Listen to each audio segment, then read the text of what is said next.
Hi అండి అందరికీ. Welcome back to my channel dream world Rishitha. This is Ramya. ఈరోజు నేను 'కల్కి' మూవీ గురించి చెప్పబోతున్నా అండి. మూవీ గురించి అంటే నేనేం స్టోరీ చెప్పను, ఏమి చెప్పనండి. సినిమా ఎలా ఉంది, చూడొచ్చా, చూడకూడదా అన్నదే చెప్తాను నేను. అండ్ ఆ క్యారెక్టర్స్ గురించి జస్ట్ చెప్తాను అంతే. సినిమా అయితే చాలా చాలా అద్భుతంగా ఉందండి. మన టాలీవుడ్‌లో ఇంతవరకు ఇటువంటి సినిమా రాలేదు. అసలు రాజమౌళి గారే గ్రేట్ డైరెక్టర్ అంట. ఆయనకు మించి నాగశ్విన్ గారు అసలు ఎక్కడికో తీసుకెళ్ళిపోయారు సినిమాని. అసలు హాలీవుడ్ కాదు గదా! అంతకు మించి ఉంది సినిమా.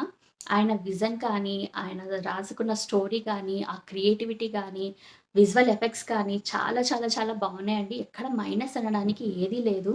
కొంచెం భారతం తెలిసుంటే ఇంకా క్లియర్‌గా అందరికీ అర్థమవుతుంది. తెలియకపోయినా నాకేం పెద్దగా తెలీదు మహాభారతం గురించి. అయినా నాకక్కడున్న స్టోరీ ఆయన ఎక్స్‌ప్లెయిన్ చేసే దాని గురించి నాకు చాలా బాగా అర్థమైంది. బట్ అర్థం కాలేదు అన్న వాళ్ళు కొంచెం తెలుసుకొని వెళ్ళండి. అశ్వత్థామకి ఎందుకు శాపం అనేది ఇస్తాడు కృష్ణుడు. సో, అన్నది మీరు తెలుసుకుంటే మీకు స్టోరీ అనేది అర్థమవుతుందనమాట. ప్రతి క్యారెక్టర్ గూడా చాలా బావుందండి సినిమాలో. అసలు అమితాబ్ బచ్చన్ గారైతే ఇంత హైట్‌గా ఆయన మామూలుగానే 6 ఫీట్ అబోవ్ ఉంటారేమో. 8 ఫీట్‌లా చూపిస్తారు మనకి. అండ్ ప్రభాస్ గారేమో ఆయన ముందు చాలా చిన్నగా కనిపిస్తుంటారు. వాళ్ళిద్దరి మధ్య ఫైట్ ఉంది. భలే ఫన్నీగా ఉంటది. ఎగిరెగిరి కొడుతుంటారనమాట. ప్రభాస్ గారిని కొడితే అక్కడి పోయి పడుతుంటారు.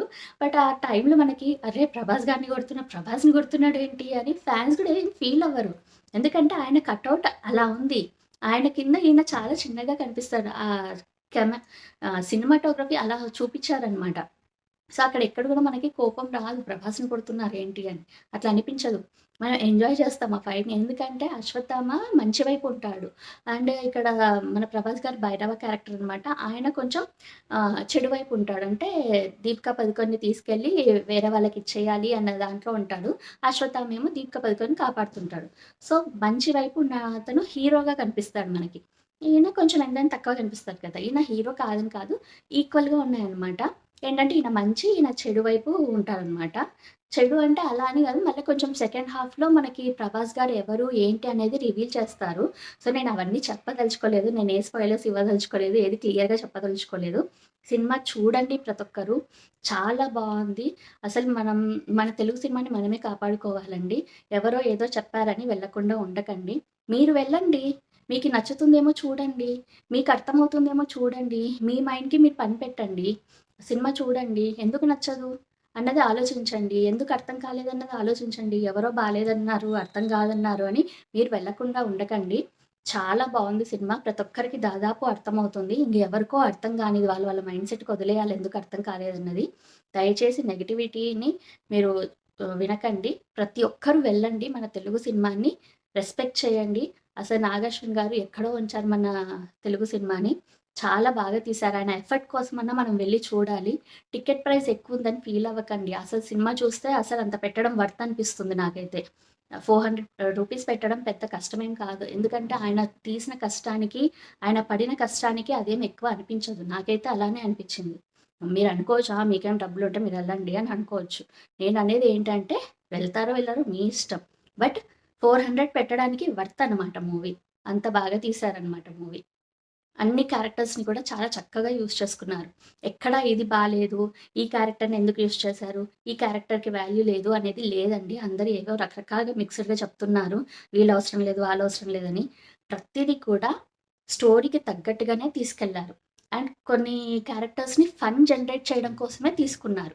ఎందుకు అంటే, మనం అట్లాంటి క్యారెక్టర్స్‌ని తీసుకుంటేనే గదా మనం ఓన్ చేసుకోగలము. అందుకనే కొంచెం పెద్ద పెద్ద క్యారెక్టర్స్‌ని తీసుకున్నారు.